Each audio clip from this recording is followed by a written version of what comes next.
ராணிப்பேட்டை அருகே ஆண் நண்பருடன் இருந்த இளம்பெண்ணை கத்தியை காட்டி மிரட்டி கூட்டு பாலியல் வன்கொடுமை செய்த 3 பேர் சிறையில் அடைக்கப்பட்டனர். இதுகுறித்த கூடுதல் விவரங்களை செய்தியாளர் சரத்குமார் வழங்க கேட்கலாம். சரத்குமார், இந்த கொடூர சம்பவத்தின் பின்னணி குறித்தான விவரங்கள்.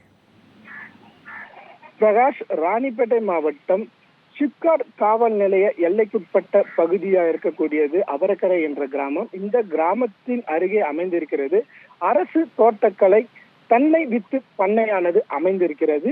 இந்த இடம் பாலாற்றின் அருகாமையில் அமைந்திருக்கிற காரணமாக இது ஒரு வனப்பகுதி போன்ற அடர்ந்த பகுதியாகவே இருந்து வருகிறது. இந்த நிலையில நேற்றைய முன்தினம் இரவு இளம்பெண் ஒருவர் தனது ஆண் நண்பருடன் இருசக்கர வாகனத்துல வந்திருந்த போது சுமார் 10 மணி அளவில் வந்திருக்காங்க. அப்போது அங்கிருந்த மது போதையில் இருந்த 3 நபர்கள் அந்த வாகனத்தை வழிமறித்து நிறுத்தியதோடு அந்த ஆண் நண்பரை கத்தியை காட்டி மிரட்டியது மட்டும் இல்லாமல் அவர் மீது தாக்குதல் நடத்தி அவரை அங்கிருந்து ஓட செய்துள்ளனர்.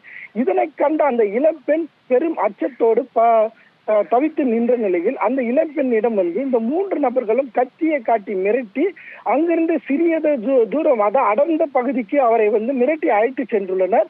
பின்பு அந்த இளம்பெண்ணிடம் இந்த 3 நபர்களும் ஒருவருக்கு ஒருவராக பாலியல் பலாத்காரம் செய்யும் வேலையில ஈடுபட்டு அந்த பெண்ணை சீரழித்திருக்காங்க.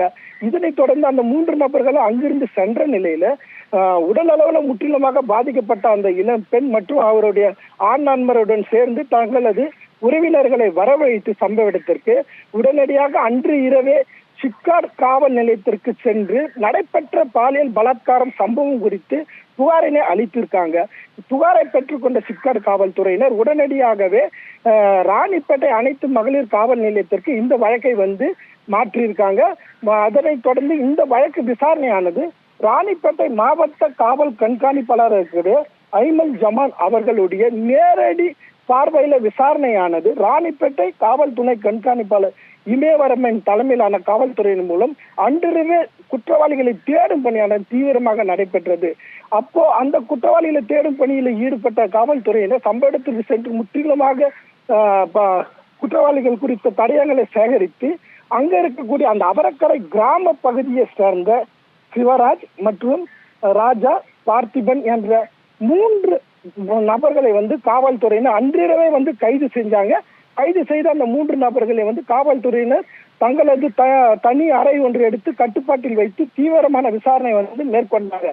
காவல்துறையின் நடத்தின அந்த தீவிர விசாரணையில இந்த 3 நபர்களும் அந்த இளம்பெண்ணை கத்தி முனையில் பாலியல் பலாத்காரம் செய்த சம்பவத்தை ஒப்புக்கொண்டதை தொடர்ந்தும் அதே நேரம் பாதிக்கப்பட்ட அந்த இளம்பெண் தன்னை பாலியல் பலாத்காரம் செய்தது இந்த 3 நபர்கள் தான் என்று நேரடியாக தெரிவித்திருக்கிறதை தொடர்ந்து தற்போது இந்த 3 நபர்கள் மீதும் காவல்துறையினர் வழக்கு பதிவு செய்து தற்போது நீதிபதி முன்பு ஆஜர்படுத்தி பின்னர் வேலூர் மத்திய சிறையில அடைச்சிருக்காங்க.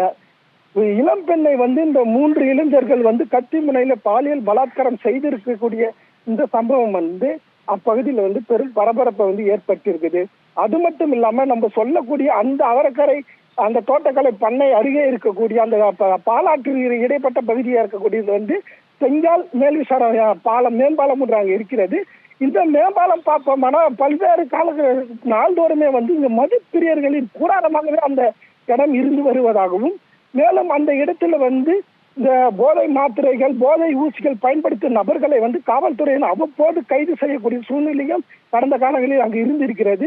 எனவே அந்த இடம் முற்றிலுமாக ஒரு பாதுகாப்பற்ற இடமாக இருப்பதாக காவல்துறையினருக்கு பல விதமான புகார்கள் தெரிவித்த போதிலும் போதுமான நடவடிக்கை எடுக்காத பட்சத்தில் அந்த இடத்தில் இது போன்ற குற்றச்சாட்டுகள் தொடர்ந்து நாளுக்கு நாள் அதிகரித்து வருவதாகவே அந்த அவரக்கரை கிராம சுற்றுவட்டார பொதுமக்கள் காவல்துறையினருக்கு எதிராக குற்றச்சாட்டினை முன்வைச்சிருக்காங்க என்பது இங்க ஒரு குறிப்பிட வேண்டிய ஒரு விஷயமா இருக்கிறது.